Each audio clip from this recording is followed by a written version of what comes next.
Hello, I'm Mike Island. Welcome to the latest episode of Life After the Locker Room with my old mate, Cody Hausenbuiller, possibly the most American name I know. It is awesome. I remember seeing your name when we went out. I can't remember which tour it was, but I was like, that guy's American. That is Yep, just for sure. the For sure. most American name. How are you anyway, bud? Good, brother. How you doing? I'm not bad. We are doing this. It is now 5 o'clock my time. It's 11 o'clock your time because you are in Florida. But as we've just sort of talked about, you're in Florida, but you're literally close to every other state. It's a bit wild. Yeah, we're pretty like I said, only a couple hours, like 3 hours from New Orleans. I can be like an hour and a half into Mississippi and then subtract half an hour, I'm in Alabama. So it's pretty crazy. I can shoot all the way over. And then I think you do about 7, 8 hours, I can be in Texas at that point. But if you go the opposite way, I'm only down in Tampa. So yeah, Florida's pretty big. So It's wild. The panhandle it kind of drops as well, and you're yeah. just like. But I'm guessing if you are in Florida, it's sunshiny pretty much every day. Yeah, I mean, it's crazy you say that. Actually, I keep looking outside. It's nice outside right now. Probably let's say says 73 outside right now. The last week we've had thunderstorms and it's been dumping rain all week. So Oh, it's kind of yeah. And the problem down here is it's so humid. So after a thunderstorm, I mean, you really don't want to be outside because you're practically taking a shower. So it's sticky and it's horrible. it's not fun. But yeah, you get used to it. Oh, mate, that sounds well. I mean, it's just the UK. It's just rain, Yep, but yep. it doesn't change. The seasons change, but the No. fucking weather doesn't. That was a nice Um, thing, I guess, being over there. Yeah, the weather was pretty consistent for the most part. so yeah, so I mean, we'll get straight into it. What was it that brought you over this way? Was it this? It was a military, yeah. So I joined the Air Force back in 2015. Did all my trainings and stuff like that. Let me turn this off. Sorry. That's Did all right. my trainings and stuff like that, and then beginning early of 2016, I got my first military orders. I actually had orders to Virginia, and another kid in my technical school wanted to. He didn't want to go overseas, and so we were allowed to trade with one person. He's like, I have RAF Lakenheath. Who wants that? Blah blah blah blah. And I was like, where is it? He's like, I think it's the United Kingdom. I was like, yep, I'll take it. I was 19 years old and I was ready to see the world. So yeah, I ended up leaving to England like January of 2016, and I was there for about 2.5 years. What's up, So buddy? we He'll just be in need the to say, background. Cody's kids they're running loose in the background, so we do apologize. They come in the back and he just The heck? nips off for a bit. It's fine. Go So go play with your sissy. Go. Okay, all right. Or sit here and watch. Sorry, Mike. Go ahead. it's all right. So, I mean, you come over here and you sign up with, was it the East Valley Eagles when you Yep, started to play? yep. That's who yeah, one of my buddies, Zach, good friend of mine, another American. He was Air Force, and I don't remember how. Maybe he told me on Facebook or something like that. He's like, "Yeah, man, there's like a semi-pro football team here." He's like, "It's about a like because I think we were practicing in Bedford. It was like an Yeah. hour or so drive, and I was like, it's kind of a drive." And so yeah. So I started with Oos Valley. So, did you play football before that? Or was that, yeah, I mean, obviously you played in like Just, Pee and just whatever. You yeah, older. just yeah. I mean, pretty much. I think as young as possible that my parents could put me into tackle football. I was playing tackle football, so and then up into middle school, high school, and then about a year after high school. Okay, strawberry, my bad. Here. And about a year after high school is when I joined the military and left. So I had a little bit of a gap from high school till then, but high school was the most I had played up until Boost Valley. So Okay. So, you went obviously high school, then military, then hmm Ouse Valley. How long were you yeah. at Ouse Valley for? Because it was was you say 2.5 years? Um, how long did I play with Boost Valley? Yeah. So as soon as because I think within that first year of me being in England is when I had joined the team. They Right. gave me like a little tryout. I made the team at the time. Nelly, he was the coach. Yeah. So great guy. I love him. He brought me on. I linked up with all the dudes real quick. Um, and then I played. I don't know. It's kind of back and forth because I was with them for I think I finished off that first season. Team didn't do too hot, and then I ended up deploying. So I was gone for about 7 months. I went to Africa, All and right. then I still chatted with everybody from the team and still kept in touch. And then they're like, when you come back, we got new purple jerseys, and we had the same white with the Oregon Yeah, Duck looking feathers on. And when I I came back, they're remember. like, we got a purple jersey for you. We've never done different colors, and we was all stoked about it. And um, so I think I came back. That season had already, I think that season just begun. So thankfully, I was able to play that entire season.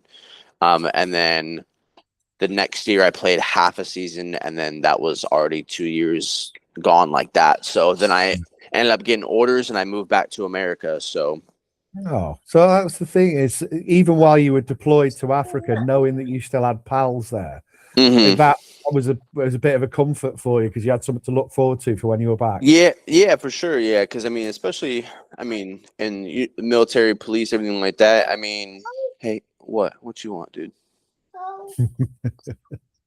You just want to, yeah, you see me talking to somebody here. Okay, goodness. Go get a fruit snack. Help. Go get a fruit snack, please. Grab 10. I don't even care. Oh, goodness. Daddy. Yeah. Yeah, he'll be back with like 3 fruit snacks. He's like, open. Look, he's got one right here too. But yeah, Exactly. so it was super nice to, being away for work, or, people, have to travel, stuff like that, and they have to leave kind of, they don't really have a choice. It was nice to kind of come back and not just, because my being overseas, I don't have any family near me. I don't have anybody. So my biggest No. support system was who I worked with, which is who I deployed with. And then coming back, it was so many new faces at the base because military, people are coming and going constantly. That's Yeah. just how it is. That's just the life you kind of learn to know. But it was nice to come back and, all the guys from the football team, for the most part, all the same guys are there. And, you got a couple of Nice. new kids that you want to chat up with. It was fun meeting some, younger 18, 19-year-old kids that are, I just graduated high school, and, an American life versus, British life is definitely a lot different. So, but it was Yeah. still cool to have those connections where, everyone grew up completely different, but to still have football to kind of pull things together. And, and all those guys were my brothers, my family. So, Yeah. I mean, you mentioned something there that was kind of a little bit because obviously I was in the police. I've mhm. not done the military, but you said it was just like it was different to work. Did you see like military as like work, or was it? I never understood like how it feels I to be in think the military. I think, yeah, I mean, you kind of just saw it, I think in the beginning when you're so new to it, and I mean, you probably experienced the same thing with being a police officer as long as you did. I think, in the beginning you're fresh into that new kind of lifestyle that, um, I'd say everything in the beginning just seems so, by the books. You have to do everything by the book, stuff like that. And you don't want to mess up. You don't want to get in trouble, all that kind of stuff. And then once you kind of become seasoned, I would say even after like a year of it, and especially doing a deployment, which is more of a smack in the face versus just working your everyday job. Because I was military police too. All So, right.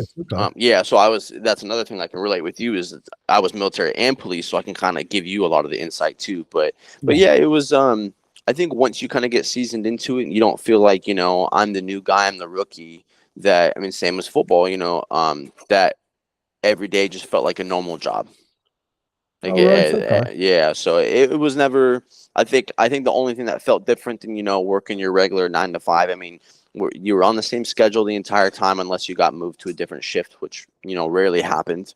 It was just the deployment that made it kind of click and be like, oh, this is the military, not like I'm not a police officer. So, Did you live on the base, or like when yep, you yep. were over here? Obviously, lived on the base, or Yeah. was So when I based. was over there, yeah, we had some dormitories that we all lived in. So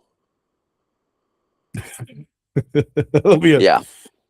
yeah, yeah, But yeah. I'm just it got now it gets quiet, and I'm like, all right, shit. So something's happening. But did you have the yeah. same when you, obviously you've gone? We'll kind of carry on with the Hughes Valley stuff. But did you have that when you went back home, or did you get yourself a flat or something, or did you still live on base? When I moved back to Georgia, actually, yeah, they allowed me to get my own house, so I ended up just renting a house in the area, which worked out. It was a lot nicer than living in the dorms at 19 years old. So having your own freedom is definitely different than sharing a living space with 3 or 4 other guys, and everyone's on different shifts, and yeah, so Yeah, I can imagine. You're just kind of trying to get your head down and have some sleep, and everyone's just coming. Like, shh. But everyone's getting drunk or yeah, whatever. yeah. So you obviously went. We went. Did you come to Iceland with us? No, I unfortunately missed that. I was supposed to, sorry, the missus is texting me. It's all go. The I don't second. know. How's your guys'? You get your soon, right? Eventually, mate. Yeah, I'm not gonna lie. The thing is by the time this goes out, I know she's probably not gonna watch it, but it is here, ready to. I don't know if that's gonna Oh, work on let's the camera. go. There we It, go. it's Love ready it. to go. So hopefully, by the time this one's released, have You had can the delay bottle this as to long as you need to, brother. it. Just pop the question, and then you can post it. Boom, have I'll some of be that. getting it. Yeah, yeah, yeah. But yeah, so you missed Iceland. Yeah, so I was actually slotted to go. So you remember Malcolm? I don't know if you remember him. He's one of my best Yes. friends. Yeah. So Malcolm, he went to Iceland. Yeah. Him, but I Lamont. was Lalone. Yeah, yeah, yep, yep. Yeah. So we were supposed to go. And actually, I introduced him to Oos Valley because him and I worked together, and we're still best friends to this day. He was in my wedding, so he was actually just Nice. here like maybe a month ago. So, um, we yeah, introduced him to it, and then we were on the same flight. So work was split up with 4 different flights for shifts. Okay. So him and I were both on the night shift together and then day shifts or whatever. But yeah, because they only allowed certain amount of people at a time to take leave from work. Right. Him and somebody else had taken leave and they told me I could go, but thankfully I hadn't bought my flight yet. But yeah, unfortunately, they told me like 2 days before the trip, they're like, you can't take leave, you got to work. And so he was able to make it, and I heard he had a blast. And it was cool, and I was more excited just to get with the guy. It wasn't even about football half the time. I was excited to get with the guys and see the country and explore. That was always the fun part about it. You play the game, and then the rest of it's meeting new people, meeting new connections, and exploring the world. So Yeah, we did. Well, I remember Budapest. Did you do Palmer as that's well? the no Budapest is actually the only one I did. So Really? I played with, I yep, don't know. I yeah, just picture you being there to all of them. yeah. I wish I was. I think I always had my foot in the door wanting to go. And then, No. either because I deployed that first time in England when I was living over there. And then when I got to my next base in Georgia, I deployed 3 more times. And it just so happens that I think every year, deployments kind of come out of nowhere. It wasn't like years in advance you're going to deploy. It was like you get a heads up, hey, by the way, you're leaving. You could get lucky and get like a 6 months heads up, or I've even deployed one time where they told me you're leaving in 2 weeks. So Oof, yeah, and brutal. it was actually during COVID. So actually it wasn't even that amount of time. They actually told us, hey, we leave in 72 hours. And Oh we were wow. like, I have a house, I have a dog, and other people's got, at that time I was still single, hadn't met my wife yet. At that time it was just me and my dog. Or yeah, me and my dog and my brother were living there. And at that time it was, thankfully I got lucky enough to where my brother, I'm like, hey, you just stay at the house because my military housing allowance covered the house. Like he didn't have to pay for it. I just made sure he paid his bills and that was kind of it. But, there was other people that, a lot of my friends that I worked with that were deploying, they had to cut their leases like that. Yeah. Because, and a lot of them had family and kids. And so they're like, they sent their family and kids back to where they're originally from, go live there for the next 6 or 7 months and then come back when I come back. And then, so all that stuff happens. And then COVID hit. Yeah. And so then when COVID hit, our deployment got pushed back a couple weeks. So now I have like 6, 7 friends that are homeless per se because they cut their lease and all their families have left. And then now they're Yeah. like, hey, everybody has to get COVID tested. You have to quarantine. So I ended up letting 6 of my friends move into my 3-bedroom house. So we ended up finding a couple of couches off Facebook Marketplace, and it's pretty much like a almost ultimate guy hangout for about 2 weeks. It was video games and drinking for 2 weeks straight until we deployed. So it was a cool experience, but it was a lot just because all these guys had all cut their leases and had nowhere to go, and I was like, come on in. My Come on brother's still in. gonna be in the house, yeah. So it worked out. But yeah, all the times, fast forward, all the times for the international games, they always came when I was deployed. So I was always slotted. You could go back and find multiple pictures of me being my name on rosters. And Yeah. then I just never was there because I couldn't make No. it. So a lot of times people look back, they're like, "Oh yeah, Cody was there," and then they're like, actually, I don't remember him being there." So, So when you talk about deployment, you're mhm. you're being deployed, and they just say, right, okay, 72 hours, weeks, whatever, you're going. What does that mean? What do you mean by that? So pretty much everything that you have. I mean, so like I said, thankfully I was lucky enough where I didn't have to cut my lease. I didn't have to worry about where am I going to store my car, all that stuff. But pretty much you have to kind of pack your bags and get ready, and they give you a sheet that has like a set list of this is mandatory what you need to bring on this deployment. As far as gear and stuff like that. And so within 72 hours, you need to have everything ready so that if they tell us in a moment's notice, you need to come to base right now, they'll do a checklist. Our plane could be there and we would leave that day. So yeah, it's Gee. kind of, that was the one time that, and usually that's not, you can ask a lot of people too, usually that's not the case, but the specific squadron that I worked for at that time in that base, we were very like high tempo. So like they let you know, hey, at any moment's notice we can be gone. So Wow. that was the one time in my career though that we were really out the door without a heads up. Right. Besides like, hey, by the way, and we were actually deploying because a terrorist attack had happened where we were Oh, going right. to, and so there Okay. that was the reason why they kind of spun us up really quickly to get going. Um, but yeah, all my other deployments though, they were all, you had a decent amount of heads up time. Hey, you're deploying in, 3-4 months. Got a lot of trainings to get a knockout, stuff like that. But that just one scenario was kind of a quick Brutal. turnaround. Yeah. Brutal. So you do your 2.5 years over in the UK, you go back home, you carry on. What was it like? I mean, where were you based when you went kind of So I home? was in Georgia. So I was actually only like 4 hours from here, where I'm at now. So Yeah. very bottom of Georgia in a town called Valdosta. It's about 3.5 hours from Atlanta. We were stationed there. Those were just the two bases in England, and then Georgia were my two bases that I was stationed at for my 6 years that I was in. So I did about 3.5 years there, and then decided to call it quits. So, Fair. So while you were there, still military police. yep, same thing. But so when I was in England, it was more law enforcement based. So pulling people over, checking IDs at the gates.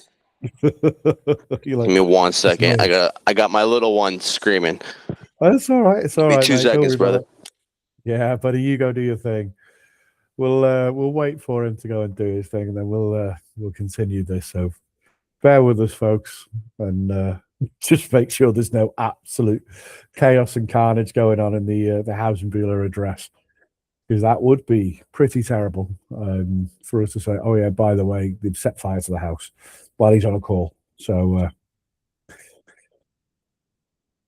can hear some movement, but I don't know what's going on. Maybe if we kind of ask nicely, we'll see if the kids want to come on for the last little bit and wave. There you go. Oh, mate, who's that? Who's that, bud? This is my little one, Sydney. Hey, Sydney. So hi. I think her brother was picking on her, which is about the Oh, norm. So, that's what big brothers do, though.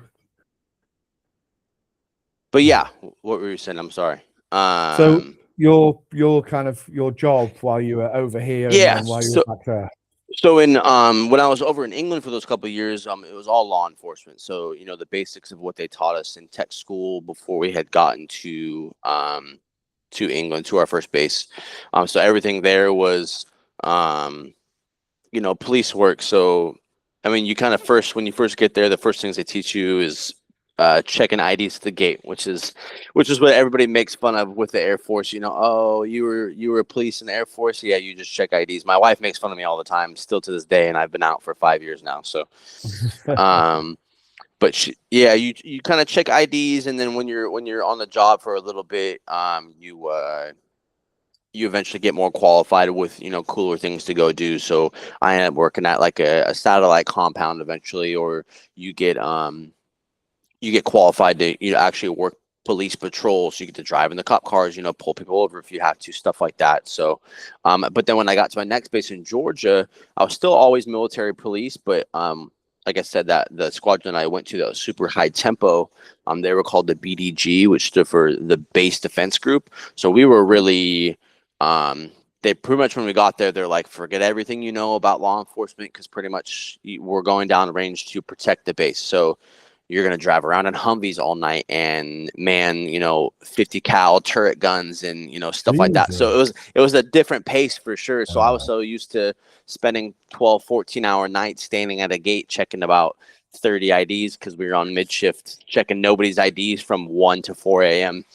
Brutal. And then you go to, downrange, and you're in a Humvee for about 14 hours, not doing anything because nothing's happening. So I feel, yeah, that's one of those ones where you hope nothing happens, but if it does, like you say, you've got a machine gun on the top that you're going to right, yeah, blam in front you're of. ready to go, but you're praying the whole time. You're like, I really don't want. Yeah, I think some people's young minds are like, oh, I want something to happen, and if something actually pops off, they're like, yeah, this is not.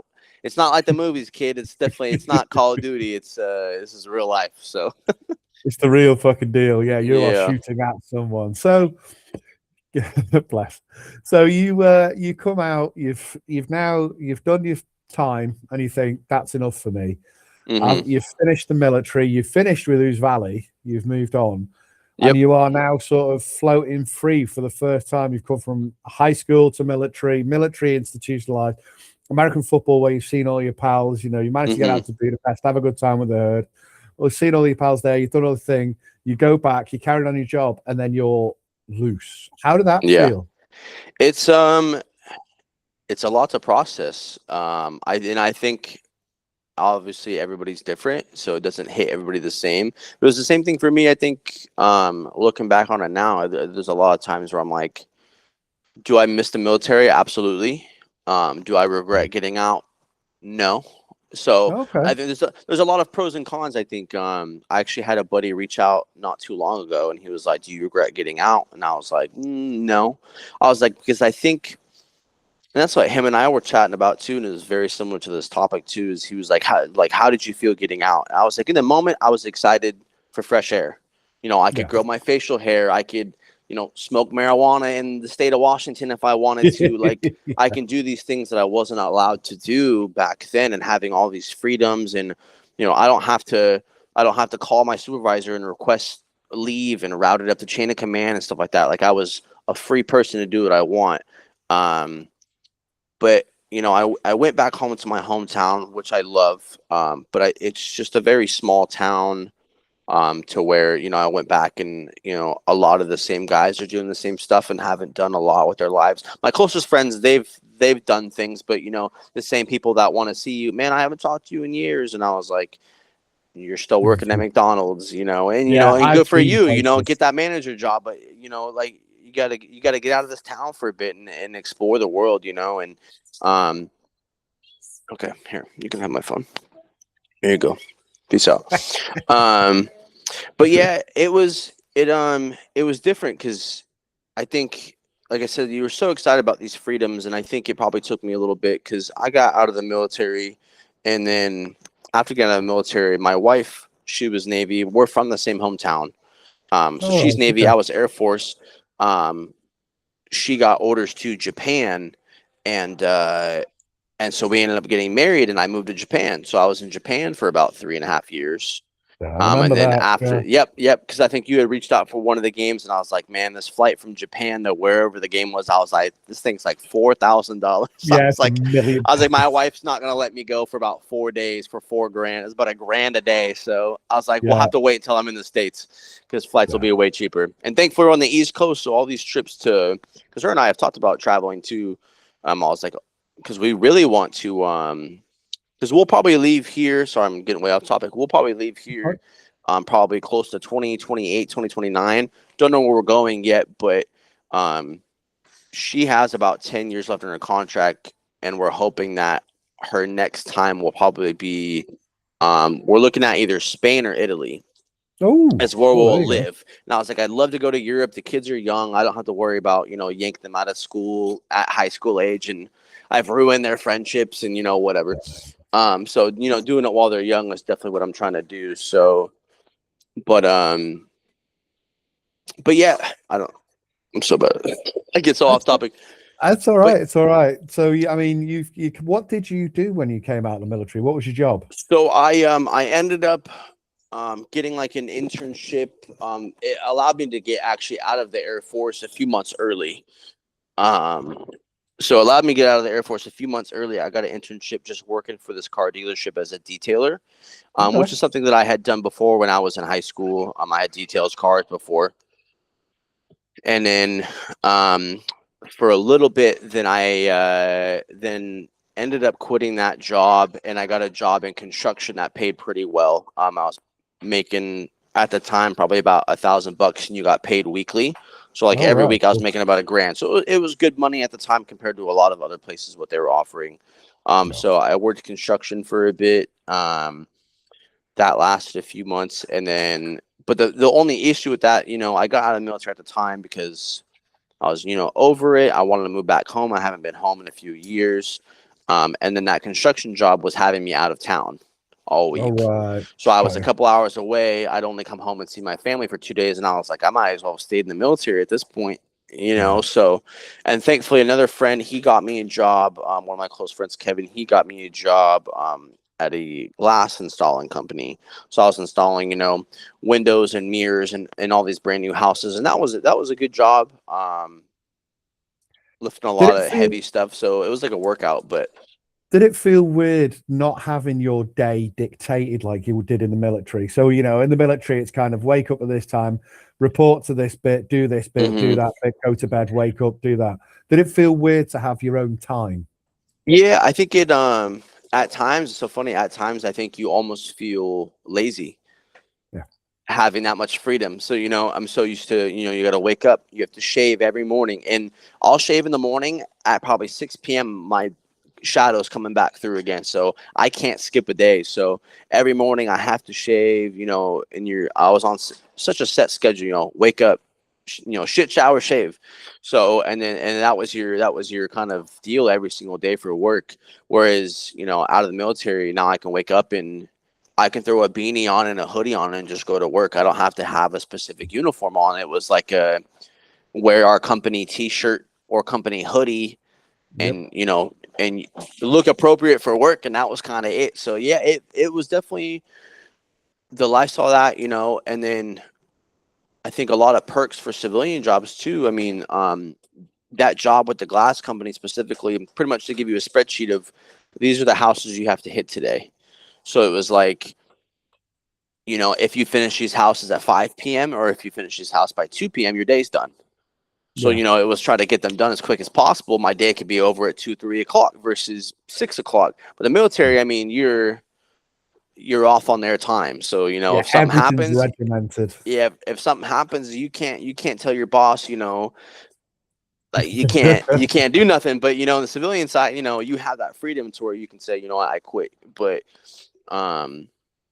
yeah, it was definitely just an entirely different lifestyle, and it was a huge adjustment for sure. Not only with your physical day life, but mentally too.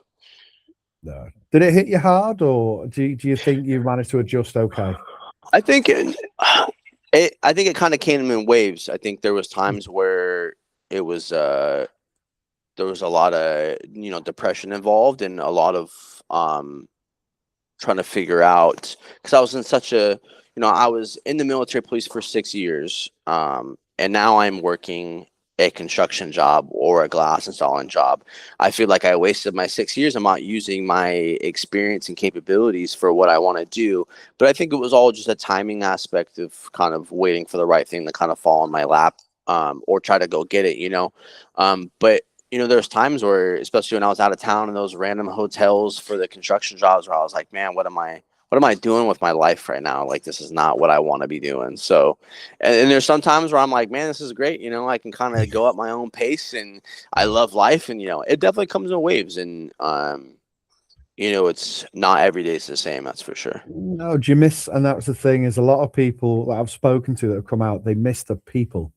They miss their friends Man, and everyone. You know who they are and what you're like, who you're talking to. yeah, that's I think, and that's the conversation I was telling you that my buddy and this guy that had reached out to me, a good friend of mine, we were stationed together. I haven't talked to him in years, and I think I just had posted something about maybe like some meme or something about being a veteran or something like that, or living my best life or something like that. And he was like, "Man, I'm in contemplating getting out of the military, blah blah." He was like, "Do you regret it?" And I was like, "No, I think I really set myself up with the best life possible getting out of the military. I think mentally I'm doing a lot better out than I was in."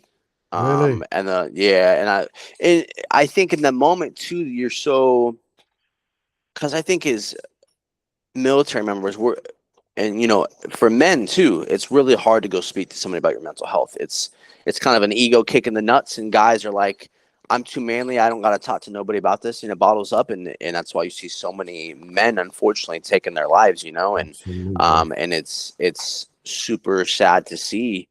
And I'm actually going through a lot of that stuff right now with VA disability and stuff like that, talking about um, putting claims in for, I do have depression, anxiety, and, trying to figure out how to get better. And one of the biggest things they ask you is, looking back on your military records, why did you never report this while you're in?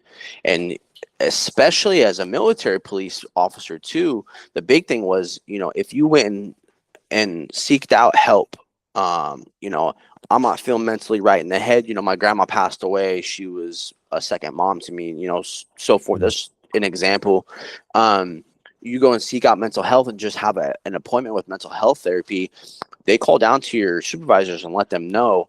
They then call the armory and tell them you can't arm up with a weapon. Hey, this guy's had some mental health stuff going on.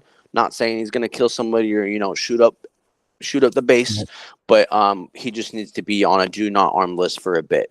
And then sometimes people seek out help for a while. It takes, it's not a smack on the wrist. Here's some Tylenol, you should feel better tomorrow. It's a mental thing, it's not for a sure. physical pain. So the problem is a lot of us, and a lot of the guys my age too, some that are in and some that are still out, and I tell them too, I was like, man, we couldn't go report this because we would essentially almost get ourselves kicked out of the military for looking for help. That's heavy. So yeah, and it was hard. So they asked, why couldn't you? And I was like, if we went and talked about it, they took our weapons away, and then you still have to report to work when you're not at medical. You still have to report to work, but you've become a janitor. Yeah. And I love janitors, but my job in the military is to be a police officer, and you got me sweeping 18-year-old kids' bedrooms. This is kind of No. embarrassing. It's almost like a punishment for reaching out for yourself. So that was a big hard thing to have to go through. So is that So is that still going on now? Is that still? I mean, obviously I you've been out think, a while, but yeah, if you're talking about for myself, yeah, is that still um, going? No, but I mean, is that mentality still going on in the police?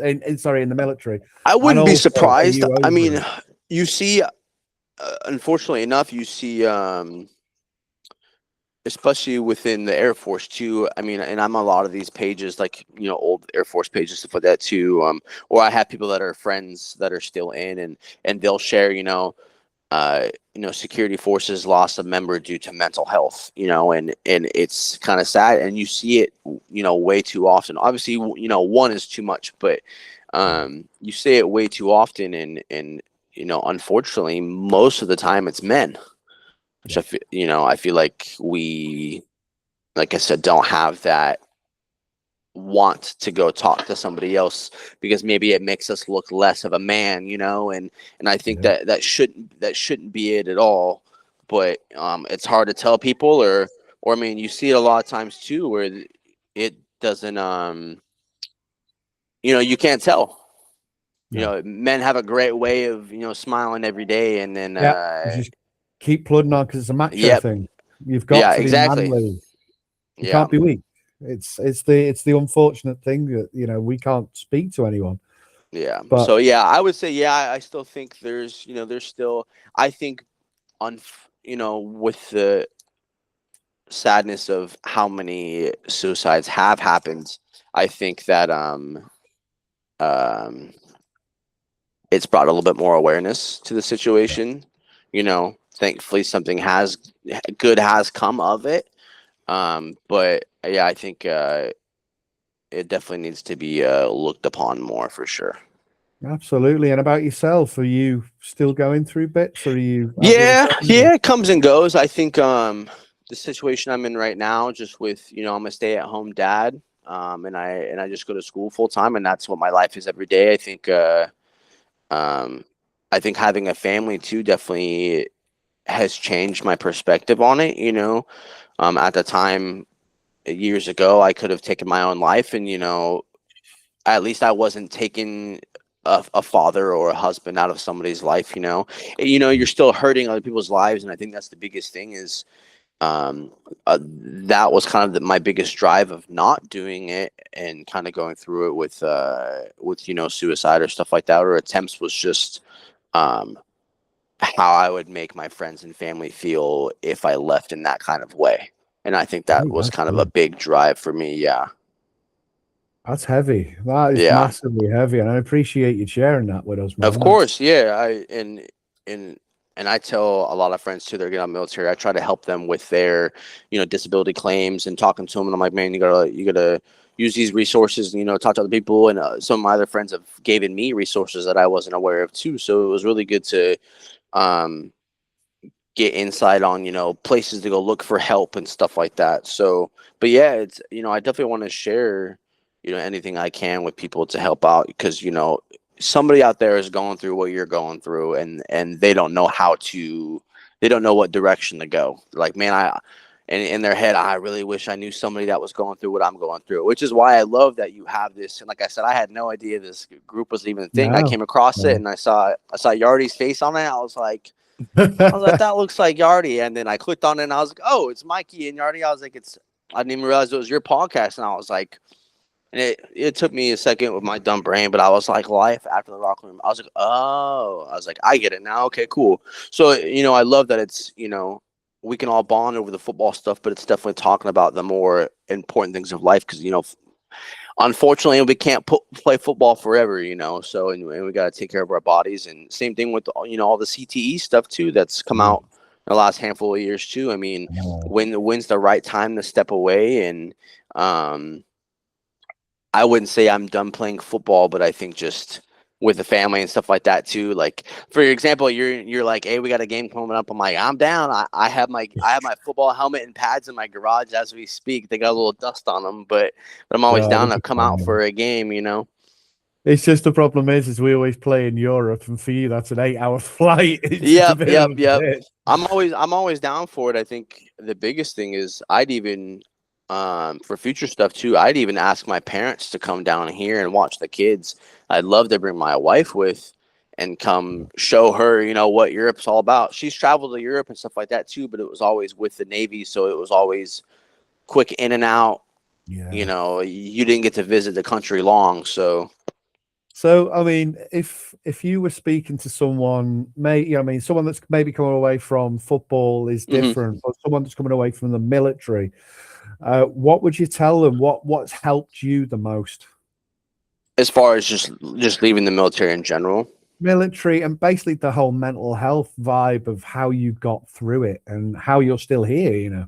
Yeah, I think definitely it was nice, social media can definitely be kind of detrimental and kind of get you locked in and down some rabbit holes you don't want to go down cuz it's hard cuz some people might be super shy too. Like I'm pretty outgoing, but at one point I wasn't. So, in those times, if I was, suicidal or having some mental health issues back then when I didn't have many friends at that point, how would I kind of reach out? And man, there's so many Facebook groups, some veterans groups. I think even if you're not American military, if you're military in Europe, anywhere, you can join any of these pages. None of us are gonna bash you. Oh, this is American military only. You're from England. Like nobody's gonna care about that.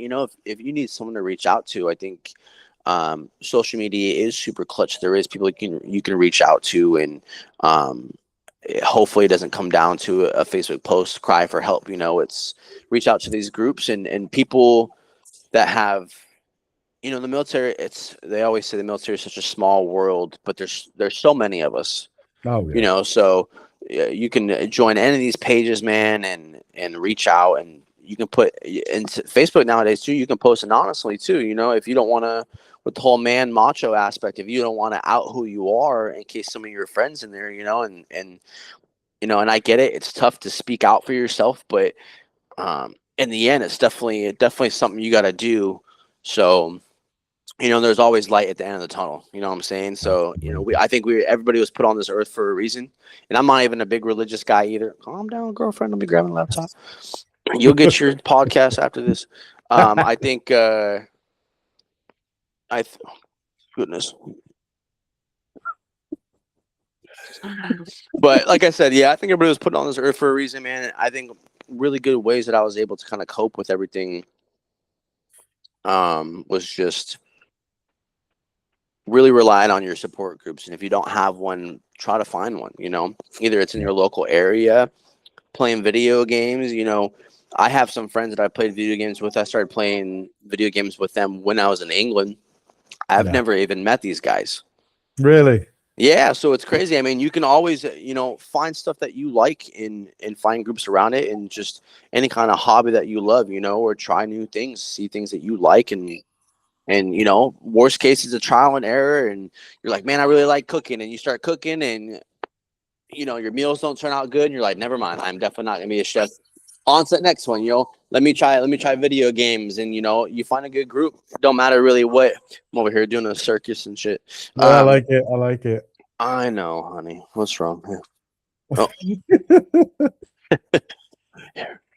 Daddy will be done in a sec. Don't worry, love. Yeah. No worries. We'll be done in a minute. But yeah, man, there's always, and I love talking about the topic because I think it was nice for me, because I think I was one of those that was scared to talk to people, reach out.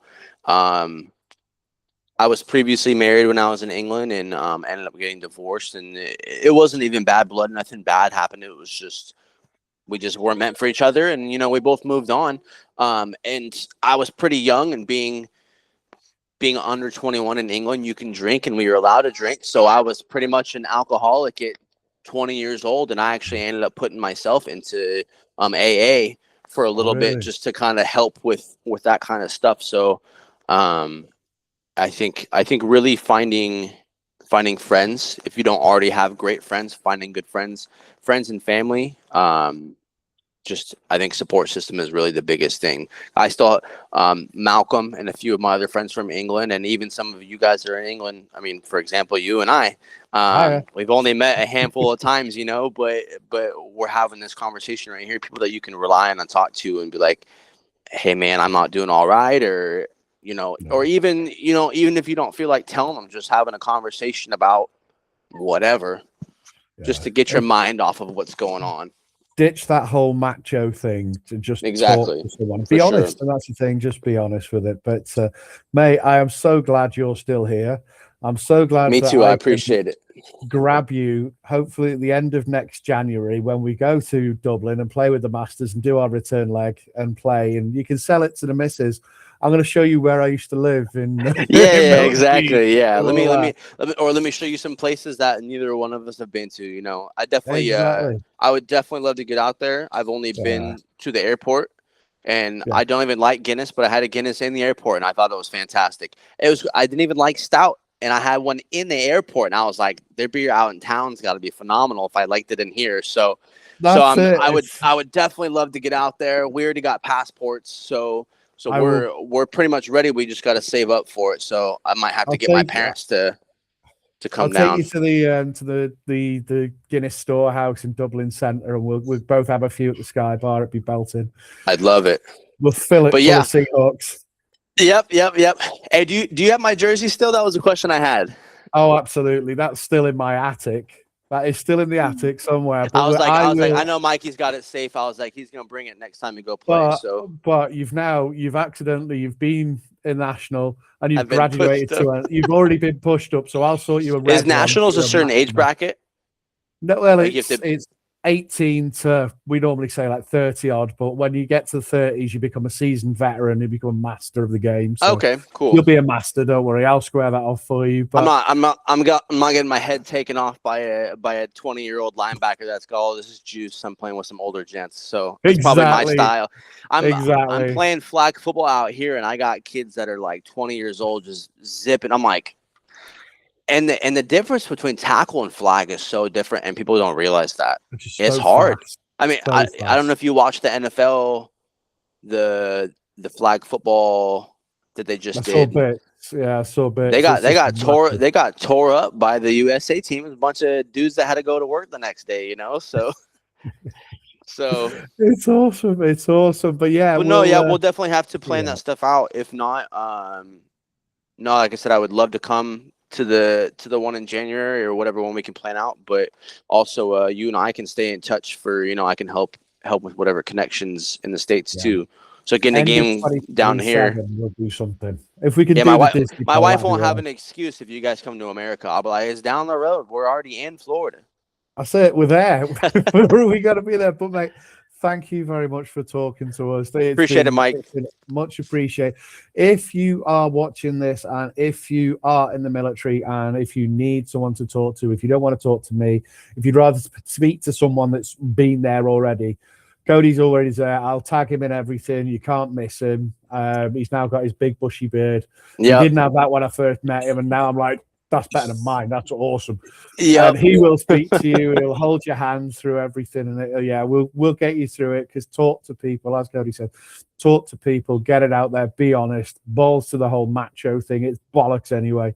But yeah, speak to someone, mate. It's been fantastic speaking to you, mate.